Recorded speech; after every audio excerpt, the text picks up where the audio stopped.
Listen, I know a lot of you guys wanted to hear from the Chutzpah boys, and I've got Fletch here, the trimmer extraordinaire. You guys did a great job out there on this beautiful Reichel P40. Got, I think, 5th or 6th overall in IRC. Yeah.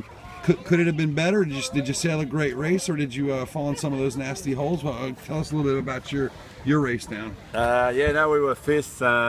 Obviously, everyone has their expectations. Everyone wants to win, and this was a year that was, kind of geared around us with the elapsed time for the big boats being slow. Yeah.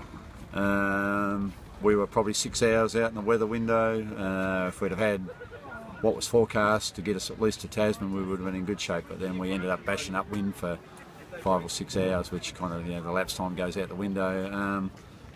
5th, solid, but I kind of, everyone's like, yeah, great, but yeah, it could have been 1st. We led the race for a lot of the latter part of it, and then you get your hopes up high. In the old days where you had no internet, we didn't, you didn't worry about you going and get hammered for a couple of days, and like, I wonder how we went. So now, when you think you're doing okay and you know you're doing okay, it's like, oh my God, like, push, and then the result doesn't come, so it's kind of disappointing. But you take a 5th, I guess, in a pretty good fleet every day. But I think you were the first boat of your size to hit the dock, so that ain't bad either. I mean, yeah, we're semi-Corinthian, so we like to think we're Corinthian. So it's kind of, we're the first non-paid boat to get here, and we are always the first small boat here. So it's kind of, we look along this dock where there's a lot of big boats, and we're always the first piddly one here, and then we watch the big boats coming behind us, so it's kind of good for the ego, I guess. Yeah. Now what about, I know, like, sort of that first night, when it was going real well and real good, nice downwind conditions, and then there was a lot of holes out there that I think trapped a lot of boats.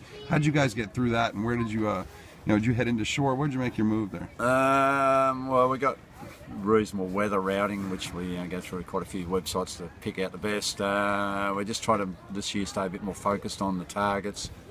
In other years we've sort of chased the breeze a bit. This year we're just like, let's get south as quick as we can, make sure the boat's always over targets, and then the weather will take care of itself. So we kind of had a game plan, but we wanted to make sure we were sailing quick all the time. So we just kept plugging along, try to minimise the damage when this boat doesn't go that well upwind in rating. We knew there was northerly coming, so let's just minimise damage, keep moving south. She's a rocket downwind, right? I mean, I've seen video of this boat going, I mean, she'll just plug along at 20, 22, right? Yeah, bang for bucks. It's like a great boat. Hopefully not too many people build this sort of boat, but it's an awesome boat for going quick downhill. And if you get like a day and a half in Hobart where it's downhill, then life's good, but it doesn't always happen. So, but this year we're solid. So, what was the max breeze that you saw over the deck, you think?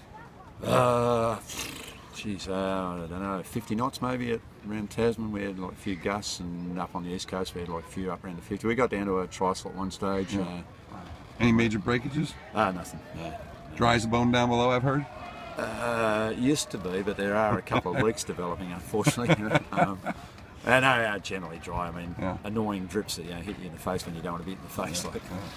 Well, Fletch, look, you guys did a great job. The boat's awesome, and congratulations on a 5th. It's certainly nothing to sneeze at all. Yeah, no worries. Yeah, no, we've been banging away. Unfortunately, the owner has done 33 Hobarts, got a 2nd, a couple of 3rds, a 4th, won his division 10 times. I think we won some division this year, but he still wants to win the elusive one this year. Like, we gave him another false hope, so we're back again next year. There'll be another one, I'm sure. Yeah, all right. Great, man. Thank you very much. No worries. Yeah.